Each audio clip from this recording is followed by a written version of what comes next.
Hello students, कैसे हैं आप सब। आज के अपने इस वीडियो में मैं एक बहुत ही इंपॉर्टेंट वेक्टर का टॉपिक डिस्कस करने जा रहा हूं आपके साथ, और वो टॉपिक है लॉ ऑफ वेक्टर एडिशन।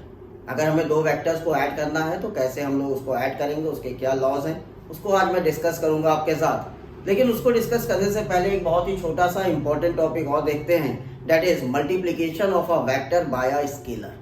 अगर हम किसी वेक्टर को उसके स्केलर क्या है यहाँ पर, any real number 2 3 -2 -3 1/2 1/3, right, any scalar value, any real number. अगर हम किसी वेक्टर को किसी स्केलर वैल्यू से मल्टीप्लाई करेंगे तो क्या आंसर मिलेगा हमें, वो हम यहाँ पर चेक करने जा रहे हैं। तो स्टूडेंट्स हमेशा ध्यान रखिए कि अगर किसी वेक्टर को आप स्केलर वैल्यू से मल्टीप्लाई करोगे तो हमेशा आउटपुट वेक्टर ही आएगा। हमेशा आउटपुट कैसा आएगा, वेक्टर ही आएगा। लेकिन वो आउटपुट जो आएगा उसका डायरेक्शन स्केलर वैल्यू पर डिपेंड करेगा। आपने स्केलर वैल्यू पॉजिटिव लिया है तो आउटपुट जो हमारा वेक्टर पहले से आपका था उसके सेम डायरेक्शन में होगा। लेकिन अगर आपने स्केलर वैल्यू निगेटिव लिया है तो आपका जो वेक्टर नया वेक्टर आएगा आफ्टर मल्टीप्लिकेशन, उसका डायरेक्शन पुराने वेक्टर जो ओरिजिनल वेक्टर था उसके हमेशा ऑपोजिट होगा। तो चलिए इस टॉपिक को देखते हैं। मान लेते हैं कि हमारा कोई एक वेक्टर है A, let a vector A, okay, and we multiply this vector by a scalar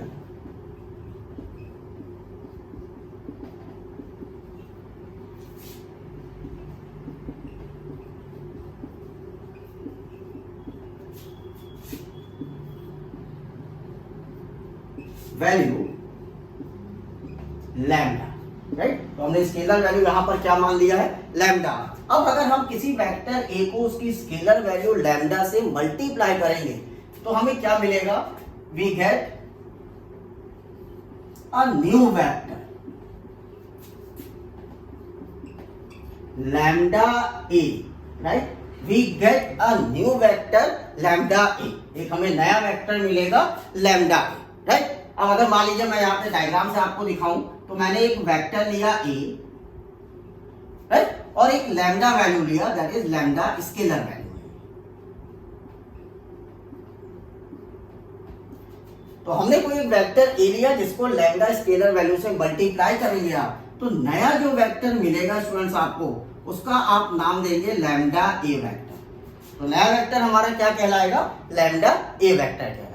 अब ये नया वेक्टर जो है उसका डायरेक्शन इस पुराने ए वेक्टर के सेम डायरेक्शन में होगा या अपोजिट डायरेक्शन में होगा, that is depend upon the value of lambda. कैसे, राइट। तो यहां पे पहले मैं आपको थ्योरी में बता दे रहा हूं, if lambda is positive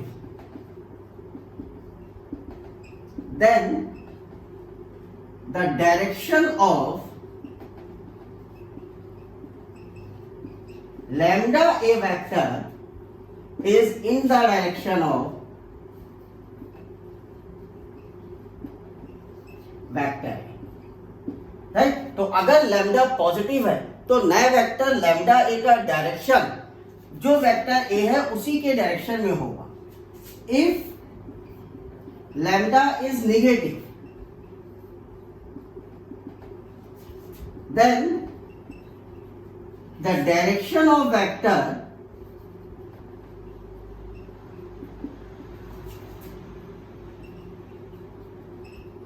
lambda a is in opposite direction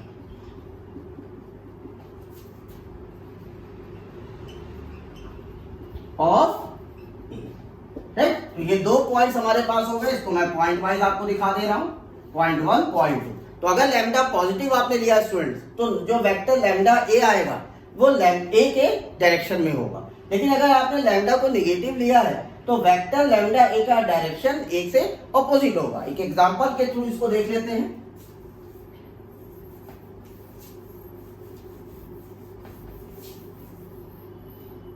मान लीजिए मैं कह रहा हूं कि ये मेरा वेक्टर ए है, राइट, और मैंने अगर लैम्डा की वैल्यू 2 लिया तो इसको मान लीजिए मैं कहता हूं 2a। तो यहां पर लैम्डा कितना है students, here lambda is 2, right. Lambda मेरा कितना है, 2 है। तो आप देखिए तो एक ही डायरेक्शन में दोनों मैंने दिखाया। लेकिन अगर मैंने ये आपका वेक्टर ए लिया और लैम्डा की वैल्यू मैंने लिया -2, लैम्डा यहाँ पे कितना लिया मैंने, -2। तो अगर मैंने लैम्डा को देखिए नेगेटिव लिया तो मैंने डायरेक्शन को कैसा दिखाया, -2a इन अपोजिट डायरेक्शन। तो हमेशा ध्यान रखिए अगर लैम्डा पॉजिटिव है तो हमेशा direction in a given vector के डायरेक्शन में ही होगा, लेकिन लैम्डा अगर नेगेटिव है तो जो नया वेक्टर आएगा लैम्डा ए, उसका डायरेक्शन ओरिजिनल वेक्टर के हमेशा ऑपोजिट होगा, राइट। तो आपको ये टॉपिक इजीली क्लियर हुआ होगा।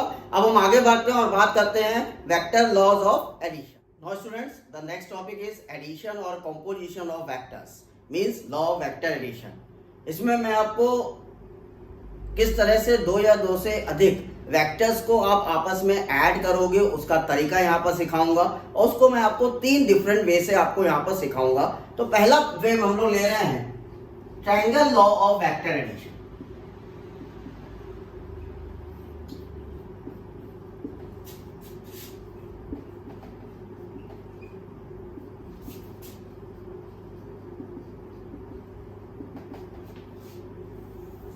Triangle law of vector addition, right. ये हमारा वेक्टर एडिशन का बेसिक लॉ है, राइट। जितने भी वेक्टर एडिशन होंगे वो सारे इस ट्रायंगल लॉ को फॉलो करेंगे, चाहे जो वेक्टर एडिशन करें आप। अगर इसके अदर मेथड भी मैं अभी आपको जो दिखाऊंगा उसका भी बेस हम लोग ट्रायंगल लॉ को ही लेके चलेंगे। तो triangle law of vector addition को कैसे करते हैं उसका तरीका सीखते हैं स्टूडेंट। तो ट्रायंगल लॉ को वेक्टर एडिशन करने के लिए सबसे इंपॉर्टेंट चीज पहले मैं आपको बताऊं, this law is applicable for the addition of 2 vectors only. ये लॉ जो है वो 2 वेक्टर्स को अगर आपको ऐड करना है तो उसका एडिशन प्रोसेस है। तो अगर मैं मान लीजिए यहाँ पे एक वेक्टर लेता हूं ए, वेक्टर ए, इसको मैं कह रहा हूं ओपी, राइट। और दूसरा वेक्टर मैं ले रहा हूं वेक्टर बी, जिसको मैं कह रहा हूं पी क्यू। ओके, तो 2 वेक्टर्स मैंने लिए ए और बी। अब ध्यान देने वाली बात यह है कि पहले वेक्टर का टर्मिनेटिंग पॉइंट दूसरे वेक्टर का इनिशियल पॉइंट होना चाहिए। अगर आप triangle law of vector addition follow कर रहे हो स्टूडेंट्स, तो पहले वेक्टर का टर्मिनेटिंग पॉइंट दूसरे वेक्टर का इनिशियल पॉइंट जहां पर होगा वहां आप वेक्टर एडिशन लॉ को फॉलो करोगे। तो आपने 2 वेक्टर्स लिया ओपी एंड पी क्यू। अब इसका एडिशन अगर देखें तो उसका रिजल्टेंट जो हमको मिलेगा वो रिजल्टेंट भी एक वेक्टर होगा, राइट। इसको हम लोग मान लेते हैं वेक्टर आर या रिजल्टेंट वेक्टर। तो 2 वेक्टर्स हमने लिए, वेक्टर ए, वेक्टर बी। ध्यान देने वाली बात क्या है, triangle law of vector addition में पहले वेक्टर का टर्मिनेटिंग पॉइंट दूसरे वेक्टर का इनिशियल पॉइंट होना चाहिए। तो अगर आप इन दोनों वेक्टर्स को ऐड करोगे तो जो रिजल्टेंट होगा उस रिजल्टेंट को हम लोगों ने कहा आर। तो अगर इस वेक्टर एडिशन लॉ को देखें तो हम लोग रिजल्टेंट ओ क्यू वेक्टर, इसको हम लोग लिखेंगे vector OP plus vector P Q. So vector O Q is equal to vector OP plus vector O Q. और इसको हम लोग क्या लिख सकते हैं, vector R is equal to vector A plus vector B. तो ये पहला हमारा लॉ कहलाया triangle law of vector addition. ध्यान देने वाली बात है, this addition is applicable for addition of 2 vectors, right. तो this addition, this law of addition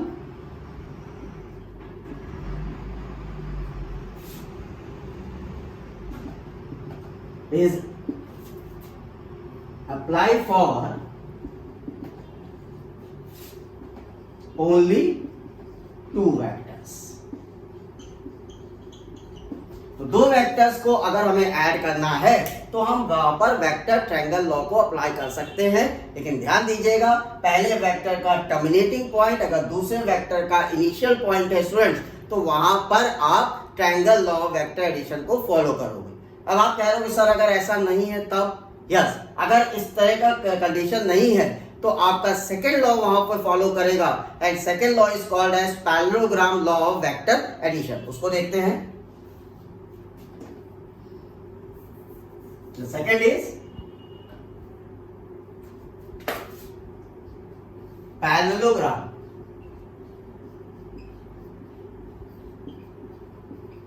law of vector addition। इसको देखते हैं, parallelogram law of vector addition. तो मैं हटा रहा हूं इसको। अब आपके साथ डिस्कस करने जा रहा हूं parallelogram law of vector addition. तो parallelogram law of vector addition, again student ध्यान रखिए, दिस प्रोसेस और this addition law is also applicable for addition of two vectors only, right. तो this law of vector addition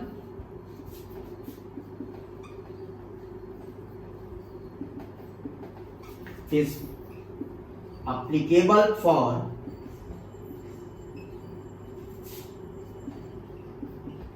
two vectors only, right. तो ये vector law भी हमारा दो vectors addition के लिए ही एप्लीकेबल होगा, लेकिन यहां सिचुएशन क्या है उसको देखिएगा। मान लीजिए मैं कहता हूं मेरा एक वेक्टर है ए ओ पी और दूसरा वेक्टर है मेरा ओ क्यू, जिसे हम कह रहे हैं वेक्टर बी। अब देखिए यहाँ खासियत क्या है, पहले वाले केस में पहले वेक्टर का टर्मिनेटिंग पॉइंट दूसरे वेक्टर का इनिशियल पॉइंट था, लेकिन यहाँ पे दोनों ही वेक्टर को इनिशियल थे। यहाँ पर दोनों वेक्टर ए और बी क्या है, को इनिशियल है। तो अगर दो वेक्टर्स को इनिशियल होंगे तो वहां पर आप वेक्टर एडिशन लॉ को फॉलो करोगे। और कौन से लॉ को फॉलो करोगे, parallelogram law of vector addition. तो यहाँ पे मैंने दो वेक्टर्स लिया, vector A and vector B. इस वेक्टर बी के पैरेलल मैं एक वेक्टर बी और यहाँ पे बना दे रहा हूं, this is again a vector B, parallel है। और पैरेलल वेक्टर ए के पैरेलल मैं यहाँ पर वेक्टर ए और बना दे रहा हूं। अब आप देखिए ये इजिली एक पैरेललोग्राम तैयार हुआ। इस पैरेललोग्राम का रिजल्टेंट हम लोग यहाँ पे दिखा रहे हैं, ये हमारा रिजल्टेंट हुआ ओके। अब आप देखिए तो ये फिर से देखिए ट्रायंगल बन गया कि नहीं बन गया, ये देखिए एक बेसिक आपका लॉ आ गया, फिर ट्रायंगल। अब आप क्या लिख सकते हो, ओ इसको पॉइंट को मैं मान लेता हूं आ, तो आप यहां से क्या लिख सकते हो, ओ आर वेक्टर यानी रिजल्टेंट वेक्टर किसके बराबर हो सकता है, OP plus P R, OP plus P R, या आप लिख सकते हो O Q plus Q R, दोनों आप लिख सकते हो। तो इसको आप लिख सकते हो vector A plus vector B, this is equal to vector R. फिर से आप देखिए वेक्टर एडिशन लॉ आपके सामने फिर आ गया, लेकिन यहाँ पे कंडीशन थी कि दोनों वेक्टर्स आपके को इनिशियल थे। तो अगर दो वेक्टर्स को इनिशियल होंगे तो वहां पर आप पैरेललोग्राम लॉ यूज करिए, लेकिन उसका बेसिक रूल अभी भी ट्रायंगल लॉ ही है। और अगर दो वेक्टर्स आपके इस तरह से हैं कि पहला वेक्टर का टर्मिनेटिंग पॉइंट दूसरे वेक्टर का इनिशियल पॉइंट है, तो वहां पे आप directly triangle law of vector addition को फॉलो कर सकते हैं। अब आता है third case, polygon law of vector addition. अगर दो से ज्यादा वेक्टर्स आपको दिए गए हैं तो आप किस तरह से वेक्टर एडिशन को आप फॉलो करोगे, उसको हम लोग देखेंगे polygon law of vector addition में। चलिए बात करते हैं polygon law of vector addition. Now students, third law is polygon law of vector addition. और ये एडिशन लॉ फॉलो करेंगे if there are more than two vectors, और हमें उनका एडिशन फॉलो करना है। अगर दो से ज्यादा वेक्टर्स आपके पास है और उनका एडिशन आपको फॉलो करना है तो आप फॉलो करेंगे by the polygon law of vector addition से। कैसे देखते हैं, मान लीजिए मैं कह रहा हूं कि मेरे पास एक वेक्टर है ए, राइट, और दूसरा वेक्टर है बी। अब आपको पता है कि ये दो वेक्टर्स है, तो यहां पर इजिली आप ट्रायंगल लॉ लगा दोगे और आंसर अपना यहां पे कितना लिख लोगे, ए प्लस बी वेक्टर। लेकिन मैंने कहा एक वेक्टर और है यहां पर सी, राइट। तो वेक्टर ए और वेक्टर बी जब मेरे पास था तो मैंने इसका एडिशन कितना निकाला, ए प्लस बी। अब अगर एक वेक्टर और है सी, तो इसके लिए देखिए तो ये जो रिजल्टेंट वेक्टर आप देख रहे हो ए प्लस बी, इसका टर्मिनेटिंग पॉइंट सी का इनिशियल पॉइंट है। इस वेक्टर ए बी का टर्मिनेटिंग पॉइंट इस वेक्टर सी का इनिशियल पॉइंट है, राइट। तो यहां पर इसका रिजल्टेंट मुझे कितना मिलना चाहिए स्टूडेंट्स, इसका रिजल्टेंट मुझे मिलना चाहिए ए प्लस बी प्लस सी, राइट। तो ये रिजल्टेंट किसके लिए आ गया, इस वेक्टर ए प्लस बी और वेक्टर सी का रिजल्टेंट। अब मैं कह रहा हूं नहीं, यहां पर एक वेक्टर और है, ऐसे मैंने बना दिया वेक्टर डी। अब अगर इसको देखें ए प्लस बी प्लस सी को, तो इसका टर्मिनेटिंग पॉइंट डी का इनिशियल पॉइंट है। तो यहाँ पे आप एक वेक्टर एडिशन और ले सकते हो, कितना ले सकते हो students, A plus B plus C plus D, right. तो अब देखिए, तो अगेन फिर से हम लोग ट्रायंगल लॉ को ही फॉलो करते हुए आगे बढ़ते जा रहे हैं और मल्टीपल वेक्टर्स का एडिशन हम लोग फाइंड आउट करते जा रहे हैं। तो this law is called as a polygon law of vector addition which is used for more than 2 vectors addition. अगर 2 से ज्यादा वेक्टर्स आपके पास है तो आप polygon law of vector addition यानी ट्रायंगल बेसिक लॉ को यूज करते हुए आप अपने एडिशंस को, वेक्टर एडिशंस को फॉलो कर सकते हैं। ओके, नाउ आगे बढ़ते हैं, बात करते हैं properties of vector addition. Law of vector additions की क्या प्रॉपर्टीज है उसको आगे डिस्कस करते हैं। तो यहाँ पे मैंने आपको वेक्टर एडिशन के 3 डिफरेंट तरीके आपको सिखाए, triangle law of vector addition, polygon law of vector addition and parallelogram law of vector addition. Okay, now students, properties for vector addition. Here I am taking the first property, that is a commutative property. Right? Commutative property हमसे क्या कहती है? If we have 2 vector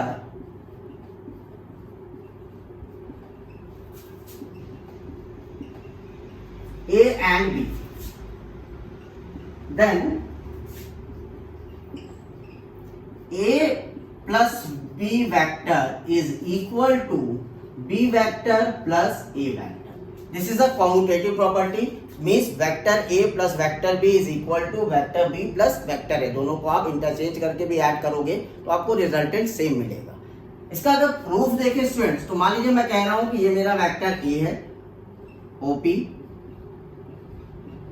और ये मेरा vector B है OQ, right. तो यहां पर लॉ ऑफ पैरेललोग्राम अगर हम लोग देखें तो हमारा वेक्टर एडिशन लॉ जो फॉलो करेगा, तो इस वेक्टर V के पैरेलल और वेक्टर A के पैरेलल में वेक्टर्स को यहाँ पर ड्रॉ कर सकता हूँ। मान लीजिए इसको पॉइंट को मैं S कहता हूँ, तो ये मेरा वेक्टर A हो गया और यहाँ पर अगर मैं इसको आगे ड्रॉ करूँ, थोड़ा सा मैं इसको कम कर ले रहा हूँ, तो ये मेरा वेक्टर B हो गया,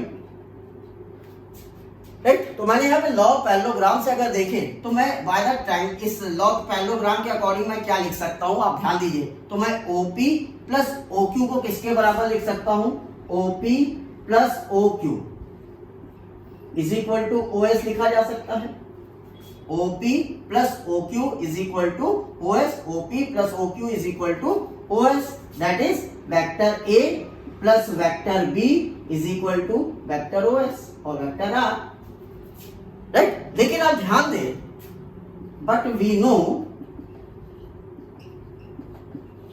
OP vector is equal to QS, दोनों इक्वल है और साथ साथ हम लोग ये भी कह सकते हैं vector OP is parallel to vector QS, OP is parallel to vector QS, right. अब हम क्या लिख सकते हैं, अब हम लोग लिख सकते हैं नाउ OQ अगर हम ऐसे चले, इस तरह से ऐसे चले, तो हम क्या लिख सकते हैं, OQ vector plus QS vector is again equal to OS vector, OQ vector plus QS vector is again equal to OS vector, यानी कि vector B plus vector A is again किसके बराबर आ गए हम, OS के। तो ये इक्वेशन 1 अगर आप कहिए और इक्वेशन इसको 2 कहिए, तो दोनों एक दूसरे को OS का फॉर्मूला दे रहे हैं। तो फाइनली हम क्या कह सकते हैं, vector A plus vector B equal to vector B plus vector A, right. तो यहां से हमने ये प्रूव कर लिया कि यस, अगर हमारे पास 2 वेक्टर्स है तो वो आपस में कम्यूटेटिव एडिशन लॉ को फॉलो करेंगे,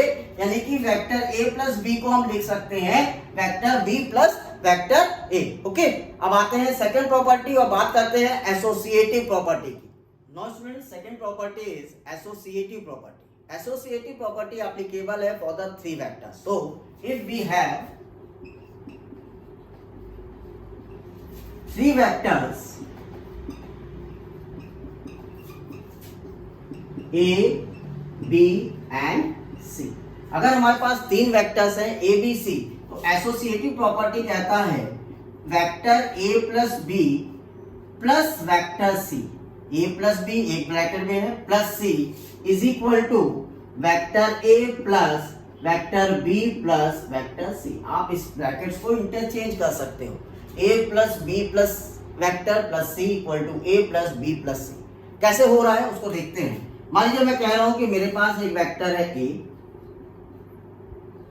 OP, मैं कह रहा हूं मेरे पास एक दूसरा वेक्टर है B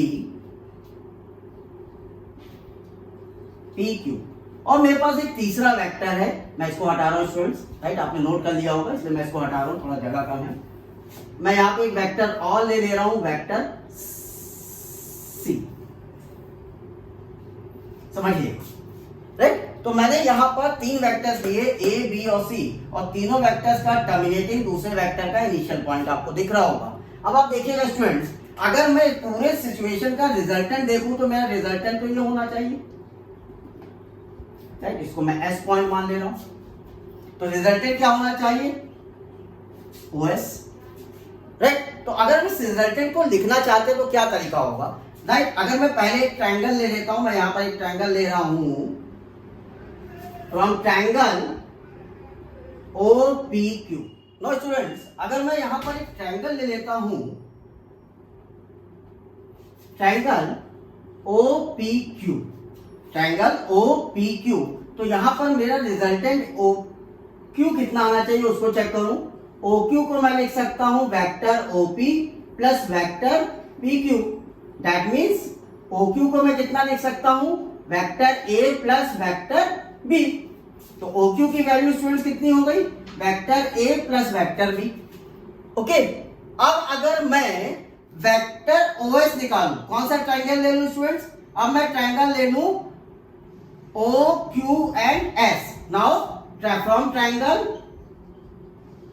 O Q and S, O Q and S, इस ट्रायंगल से अगर मैं चलूं तो अब मैं क्या लिखूंगा, O S is equal to O Q plus O S Q S, O Q plus Q S is equal to O S. तो यहां पे मेरी ओ क्यू की वैल्यू कितनी है, ए प्लस बी, एक ब्रैकेट में प्लस सी। तो आप देखिए मुझे ओ एस कितना मिल गया, ए प्लस बी ब्रैकेट प्लस सी। तो इसको मैं इक्वेशन 1 दे देगा।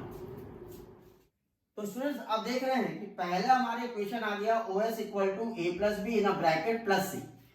अब स्टूडेंट देखिए, अगर मैं यहां से एक लाइन इस तरह से खींच दूं,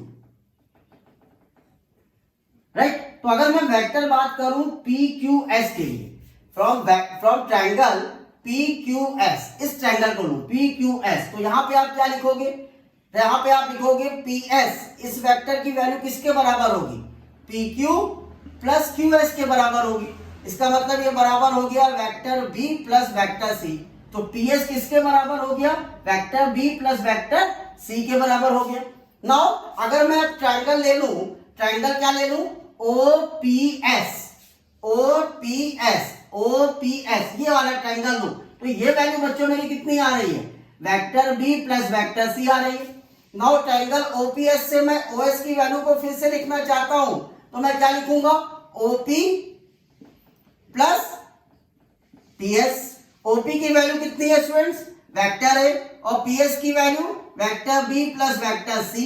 अब ये भी किसके बराबर है, ओएस के बराबर। तो ये देखिए, ये ओएस ये भी वैल्यू है, ओएस ये वैल्यू है, तो दोनों को इक्वल वैल्यू हमें ओएस की ही मिल रही है। तो हम कह सकते हैं A plus B vector plus C vector is equal to vector A plus vector B plus vector C. Now this is a proof for associative property.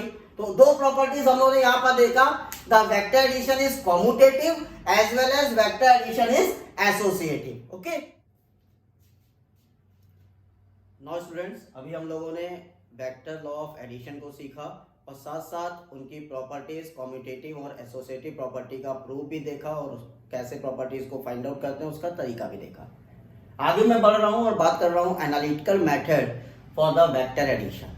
क्या मतलब हुआ इसका, जब हम वेक्टर एडिशन कर रहे हैं तो जो हमारा रिजल्टेंट आ रहा है स्टूडेंट्स, वो रिजल्टेंट भी वेक्टर फॉर्म में आ रहा है, वो रिजल्टेंट जो आ रहा है वो भी वेक्टर फॉर्म में ही आ रहा है।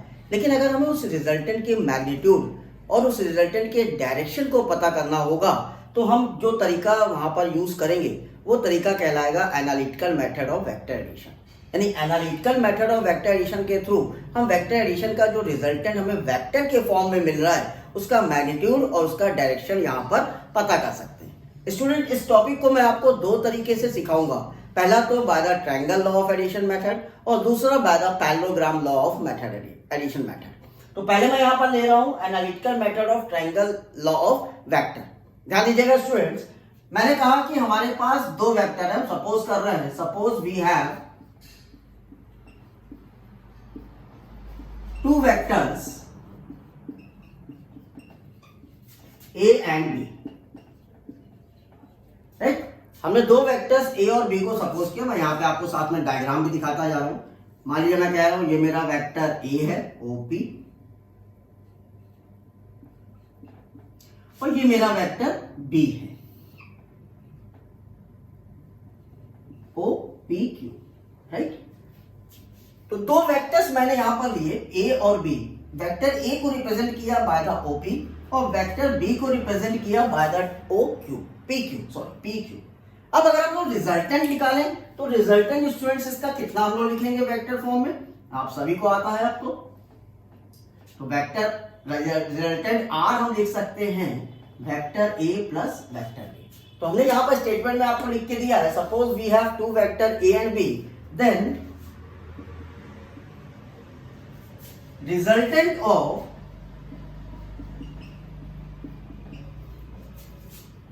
these two vectors by triangle law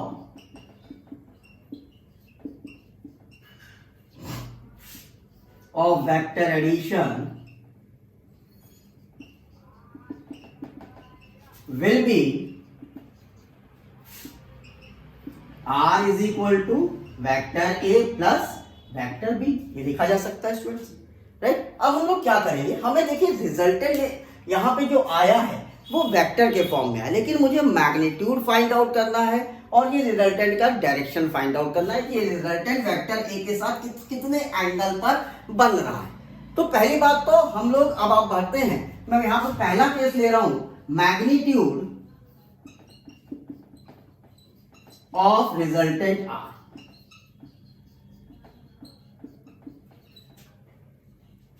जो वेक्टर आर है उसका अब हम लोग मैग्नीट्यूड यानी उसकी कितनी वैल्यू है, इसको अगर हमें निकालना है तो उसका क्या तरीका है वो सीखते हैं स्टूडेंट्स, राइट। तो अब हम यहां पर केस लेने जा रहे हैं magnitude of resultant R.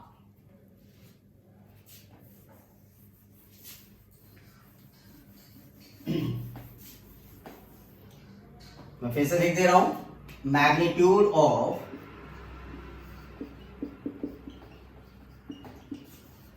Resultant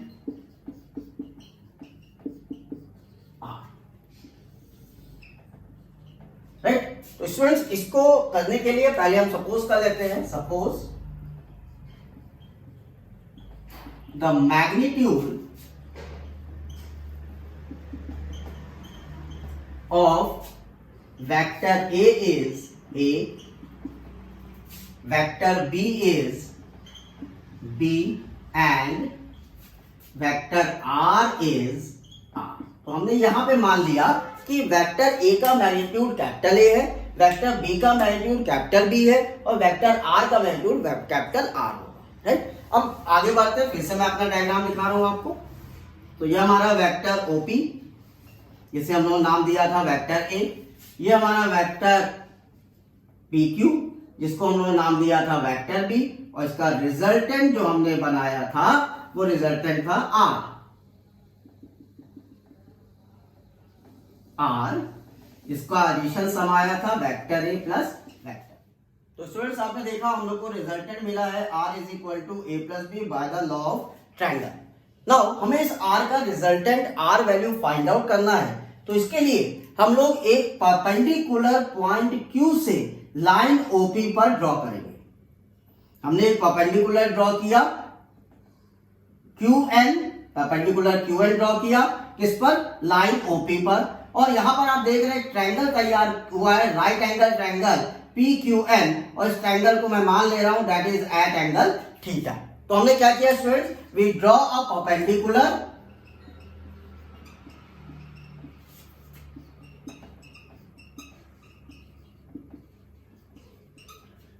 QN on a line P, OP, on a line OP, right? तो अब आप देख रहे हैं here triangle QP, angle QPN will be theta. यहाँ पर एंगल क्यूपीएन मुझे कितना मिला, थीटा मिला, and that triangle is right angle triangle. ये ट्रायंगल मेरा कैसा है, राइट एंगल ट्रायंगल है। तो स्टूडेंट्स हम लोग यहाँ से क्या करने जा रहे हैं, देखिएगा हम इस पीएन और क्यूएन की वैल्यू को फाइंड आउट करेंगे by this right angle triangle. So from triangle PQN, right, अगर इस ट्रायंगल से साइन थीटा की वैल्यू लिखना चाहें तो साइन थीटा हम क्या लिखेंगे, QN upon PQ, QN upon PQ, perpendicular upon hypotenuse. तो यहां से मैं अगर QN की वैल्यू निकालूं, QN की वैल्यू, तो QN की वैल्यू मुझे कितनी मिलनी चाहिए, QN की वैल्यू मुझे मिलनी चाहिए PQ साइन थीटा। और PQ है कितना बच्चों, उसका मैग्नीट्यूड कितना है PQ का, मैग्नीट्यूड PQ है वेक्टर B, और वेक्टर B का मैग्नीट्यूड है B, तो हम इसको लिख सकते हैं B साइन थीटा। तो यहां पर मुझे QN की वैल्यू स्टूडेंट्स कितनी मिल गई, B साइन थीटा। ठीक है, अब अगर मैं PN को निकालूं तो मैं अब देखिए मैं क्या लिख रहा हूं, cos थीटा हम कितना लिख सकते हैं, PN upon PQ, PN upon PQ। तो यहां से PN का वैल्यू कितना मिल जाएगा स्टूडेंट्स, PQ cos थीटा, और PQ है कितना, फिर हमारा PQ भी है तो B cos थीटा। नोट कीजिए दोनों वैल्यूज। तो PN की वैल्यू हमें मिली B cos थीटा, और QN की वैल्यू हमें मिली B sin थीटा। नाउ आगे बढ़ते हैं, हमें तो R की वैल्यू चाहिए, मैग्नीट्यूड R का चाहिए। R का मैग्नीट्यूड कैसे निकलेगा वो सीखते हैं हम। नाउ हमें R का मैग्नीट्यूड फाइंड आउट करना है स्टूडेंट्स। अब देखते हैं from triangle ONQ, from triangle OQN, OQN triangle से चलिए। अब ये ट्रायंगल भी आप देख रहे हो राइट एंगल ट्रायंगल है, तो यहां पर मैं ये एंगल बीटा मान ले रहा हूं, right, here angle QON is beta. Angle QON को हमने क्या कहा, बीटा। अभी दोनों एंगल मैं आपको बता दूंगा क्या है दोनों एंगल। एंगल QON को हमने बीटा माना। Again this triangle is right angle triangle, तो यहां पे हम लिख सकते हैं OQ square by the Pythagoras theorem is equal to ON square plus QN square. OQ square is equal to ON square plus QN square. लेकिन बेटा ON कितना है, OP प्लस PN, तो इसको लिखा जा सकता है OP plus PN whole square plus QN square is equal to OQ square. और OQ स्क्वायर है कितना, R, क्योंकि ये वेक्टर R है तो उसका रिजल्टेंट कितना माना है बच्चों, हमने R माना है। अब वैल्यूज पुट करिए आप यहाँ पर। OP क्या है, OP इज अ वेक्टर है तो उसका रिजल्टेंट A है। PN कितना आया बेटा, B cos theta whole square plus QN कितना था, B sin theta whole square. तो आपका आपने वैल्यू जब रखा तो R स्क्वायर की वैल्यू मिल गई आपको A plus B cos theta whole square plus B sin theta whole square. अब इसको सॉल्व करते हैं।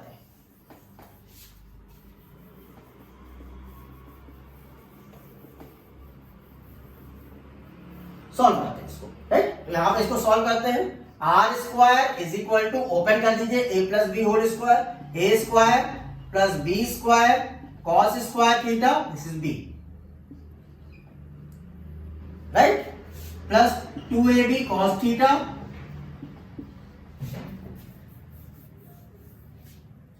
Plus B square sine square theta, right. ये मैं हटा दे रहा हूं वरना आपको कंफ्यूजन हो जाएगा।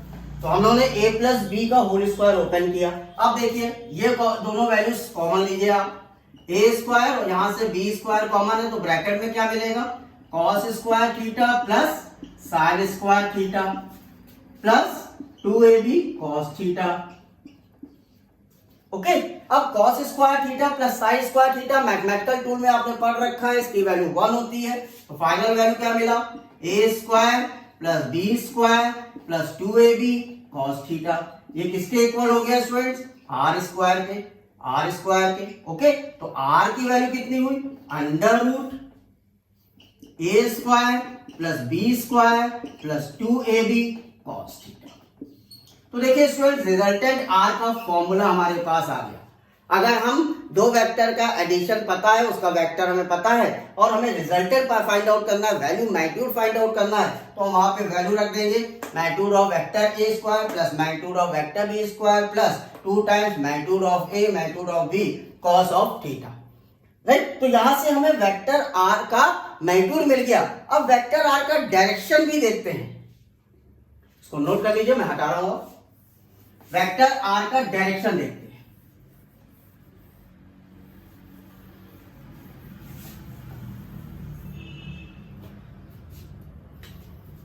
Direction for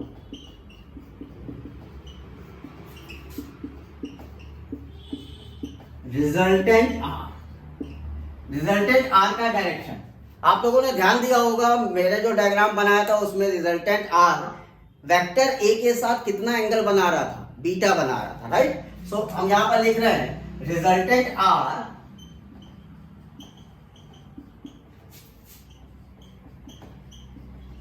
make an angle beta with vector A. अब देखिए यहां पे आपको समझ में आ गया कि बीटा क्या है। बीटा क्या है, हमेशा ध्यान रखिए, रिजल्टेंट का वेक्टर ए के साथ कितना एंगल है वो है बीटा। रिजल्टेंट वेक्टर ए के साथ कितना एंगल बना रहा है, बीटा। ओके, अब आप अपने उसी डायग्राम पे ध्यान दीजिएगा। इसमें मैं फिर से डायग्राम नहीं बना रहा हूं। अगर मैं tan बीटा लिखूं तो tan बीटा को मैं अपने डायग्राम के अकॉर्डिंग क्या लिख सकता हूं, tan होता है आपका परपेंडिकुलर अपॉन बेस, तो परपेंडिकुलर हमारे पास था QL और बेस हमारे पास था OL। तो ट्रायंगल के अकॉर्डिंग, पूरा ट्रायंगल हमने लिया है OQL, उस ट्रायंगल के अकॉर्डिंग tan बीटा को हम लिखेंगे, यहां से मैं लिख दे रहा हूं ट्रायंगल OQL। अपने डायग्राम में देख लीजिएगा आप, ट्रायंगल OQL से tan बीटा लिख सकते हैं QL अपॉन OL। अब आप देखें तो QL कितनी वैल्यू थी, B sin थीटा, और OL को आप क्या लिख सकते हैं, OP प्लस PN। OL को आप कितना लिख सकते हैं, OP प्लस PN। अब आप इसको देखिए तो B sin theta, OP value कितनी है A प्लस PN कितना है B cos थीटा। राइट, तो tan बीटा की वैल्यू हमें कितनी मिली, tan बीटा की वैल्यू हमें मिली, tan बीटा की वैल्यू हमें मिली B sin theta upon A plus B cos theta. तो स्टूडेंट यहां से बीटा की वैल्यू कितनी होगी, tan इनवर्स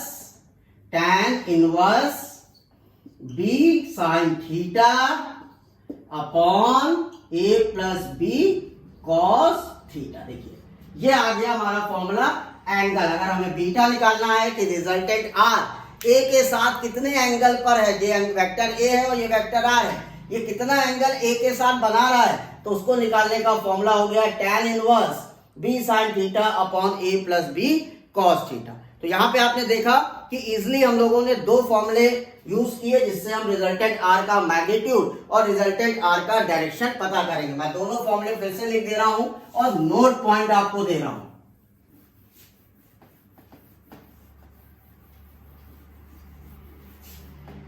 चलिए नोट पॉइंट लीजिए, नोट पॉइंट्स। पहला note point, resultant R, resultant R magnitude, magnitude का फॉर्मूला क्या बनाया आपने, yes, A square plus B square plus 2ab cos theta. ये तो हुआ रिजल्टेंट आर का मैग्नीट्यूड। डायरेक्शन, रिजल्टेंट आर का direction, beta is equal to tan inverse B sin theta upon A plus B cos theta. ये आपका resultant का formula हो गया। राइट, दूसरा note point, beta is an angle between vector R and vector A। जो beta है वो angle vector R और A के बीच का है। तीसरा point, theta is an angle between vector A and vector B। Theta जो एंगल लिया है आपने वो वेक्टर ए और बी का एंगल है, और बीटा जो एंगल है वो ए आर और ए के बीच का एंगल है। तो इजिली हम लोगों ने यहाँ पर रिजल्टेंट मैग्नीट्यूड और डायरेक्शन का फॉर्मूला पता कर लिया। अब किसी भी क्वेश्चन में मुझे अगर रिजल्टेंट फाइंड आउट करना होगा मैग्नीट्यूड, तो मैं इस फॉर्मूले से, या डायरेक्शन फाइंड आउट करना होगा तो इस पर्टिकुलर फॉर्मूले को यूज करके इजिली मैं रिजल्टेंट आर का मैग्नीट्यूड और डायरेक्शन फाइंड आउट कर लूंगा। ओके स्टूडेंट्स, नाउ स्टूडेंट्स अब बात करते हैं अपने सेकंड मेथड की, और इसी रिजल्टेंट को अब हम लोग फाइंड आउट करने जा रहे हैं by using the parallelogram law. ऐसा नहीं स्टूडेंट्स कि आंसर अब चेंज आएगा, आंसर वही आएगा, बट अब हम अपने मेथड को फिर से वेरीफाई कर रहे हैं by using the parallelogram law of vector addition. पहले हम लोग रिजल्टेंट को फाइंड आउट किया ट्रायंगल लॉ से, अब इसी जो आंसर्स हमारे पास आए थे अब हम चेक कर रहे हैं उसको by the parallelogram law of vector addition से। स्टूडेंट ध्यान दीजिएगा, हम सपोज कर रहे हैं, suppose we have two vectors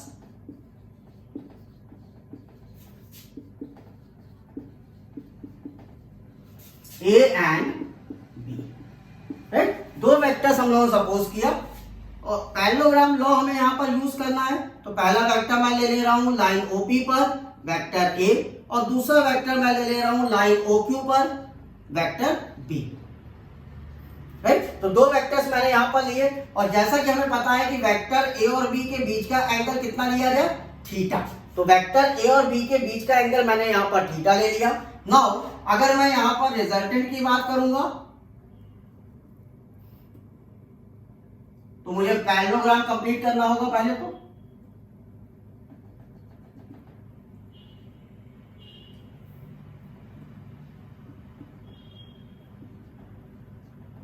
ये मेरा रिजल्टेंट कितना होना चाहिए, R is vector is equal to vector A plus vector B, right. तो रिजल्टेंट हम कितना कहेंगे बाय द बी। अगर हमने दो वेक्टर सपोज किया है A and B, then resultant of two vectors will be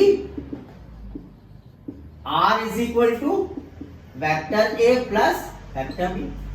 r की वैल्यू कितनी हो गई, vector a plus vector b के बराबर हो गई। लेकिन हमें क्या करना है स्टूडेंट्स, हमें फिर से अपने रिजल्टेंट वैल्यूज का मैग्नीट्यूड और डायरेक्शन फाइंड आउट करना है। ये तो देखिए वेक्टर फॉर्म में आया है, लेकिन हमें रिजल्टेंट का मैग्नीट्यूड और डायरेक्शन फाइंड आउट करना है। तो अज्यूम कर ले रहे हैं, late vector A have magnitude A, vector B have magnitude B, and vector R have magnitude। तो हमने यह अज्यूम कर लिया कि vector A, vector B, vector A का मैग्नीट्यूड ए है, वेक्टर बी का मैग्नीट्यूड बी है, और वेक्टर आर का मैग्नीट्यूड कैपिटल आर। और यहां पर थीटा क्या है बच्चों, ए और बी के बीच का एंगल जो है वो हमारा थीटा है। तो सबसे पहले फाइंड आउट करना चाहते हैं मैग्नीट्यूड ऑफ रिजल्टेंट आर। चलते हैं आगे बढ़ते हैं, फाइंड आउट करते हैं मैग्नीट्यूड ऑफ रिजल्टेंट आर।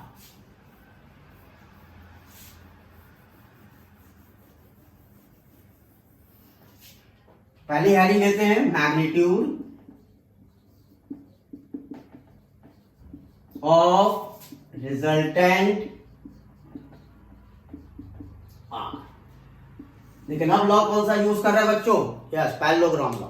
चलिए क्या करते हैं, मान लीजिए इस पॉइंट को मैंने कहा एस, ठीक है। तो एस से हम एक परपेंडिकुलर ड्रॉ करते हैं ऑन द लाइन ओपी, इसको मैंने एन नाम दे दिया। तो हमने क्या कहा, हमने कहा we draw perpendicular SN on the line OP. Draw a perpendicular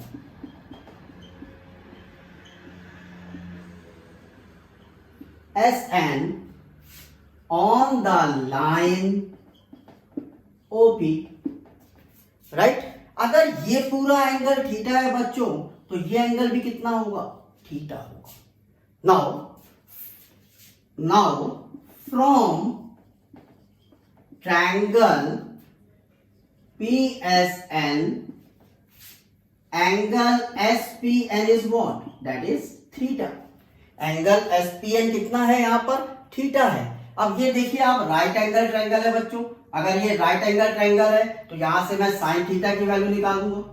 sign theta मैं कितना लिख सकता हूं, S N upon P N, S N upon P S, S N upon P S, right. तो यहां से एस एन की value कितनी होगी, एस एन की वैल्यू होगी P S sine theta, right.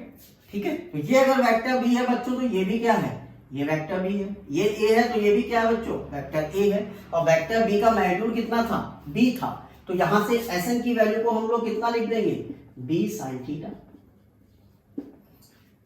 Similarly अगर मैं कॉस थीटा की वैल्यू निकालू स्टूडेंट्स, वही कर रहा हूं जो पहले किया था। कॉस थीटा की वैल्यू क्या लिखेंगे, P N upon P S. तो यहां पे पी एन की वैल्यू निकाल दीजिए, P S cos theta, P S क्या है, पी एस फिर हमारा भाई बी है तो B cos theta.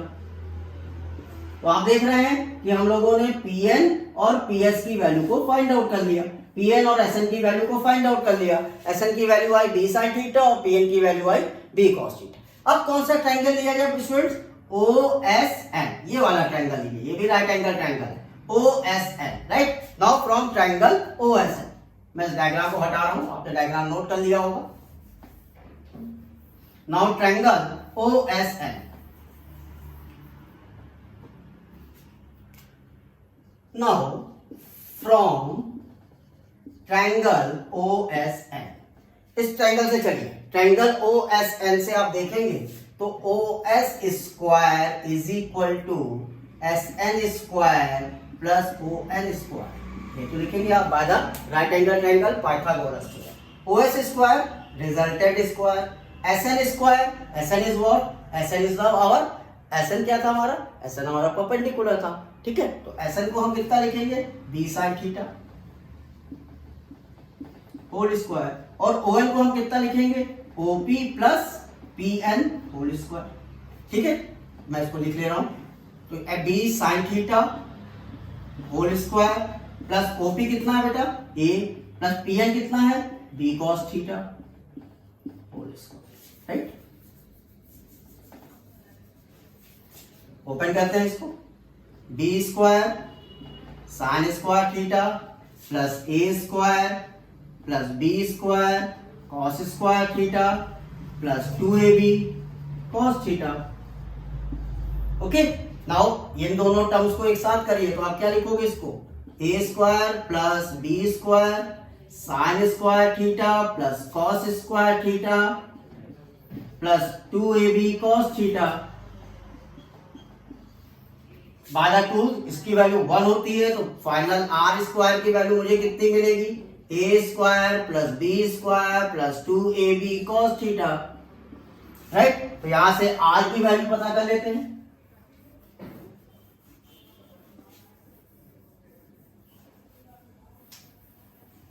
Now final result R का वैल्यू कितना लिखा जाएगा, R is under root A square plus B square plus 2ab cos theta. देखिए फिर से वही वैल्यू आया रिजल्टेंट मैग्नीट्यूड का, A square plus B square plus 2ab cos theta. Now let the angle between resultant R and vector A is beta, right. तो हमने फिर से अज्यूम कर लिया कि रिजल्टेंट और वेक्टर A के बीच का एंगल बीटा है। तो यहां से अपने उसी डायग्राम से ध्यान दीजिएगा, मैं tan बीटा की वैल्यू को लिखूंगा, tan बीटा मेरा होना चाहिए Sn upon base, that is ON, perpendicular upon base, Sn upon ON, या मैं इसको लिख सकता हूं Sn upon OP plus PN। Value put कर दीजिए, Sn की वैल्यू कितनी है स्टूडेंट्स, Sn की वैल्यू आपकी b साइन थीटा है, b sine theta upon a plus b cos theta, this is tan beta. देखिए आपको फिर वही फॉर्मूला मिला, लेकिन मेथड मैंने इस बार चेंज कर दिया। तो जो आपका डायरेक्शन ऑफ रिजल्टेंट है वो कितना आ गया, b sine theta upon a plus b cos theta, that is equal to tan beta, right. और इसको आप क्या लिख सकते हो, और इसको आप लोग क्या लिख सकते हो, इसको आप लिख सकते हो beta is equal to tan inverse B sine theta upon A plus B cos theta. Okay, तो यहां पे देखिए फिर हमें सेम फॉर्मूले मिले, तो फॉर्मूले पे कोई चेंज नहीं है, मेथड अलग अलग है। पहला मेथड मैंने ट्रायंगल लॉ से आपको सिखाया और वही चीज मैंने आपको यहाँ पर पैरेललोग्राम लॉ से सिखाया। होप आपको ये पूरा कंसेप्ट क्लियर हुआ होगा। अगर आपको मेरा एक्सप्लेनेशन अच्छा लगा हो, पसंद आया हो, तो मेरे वीडियो को ज्यादा से ज्यादा लाइक और शेयर करें, साथ साथ मेरे इस चैनल को सब्सक्राइब करें। Thank you so much, have a nice day.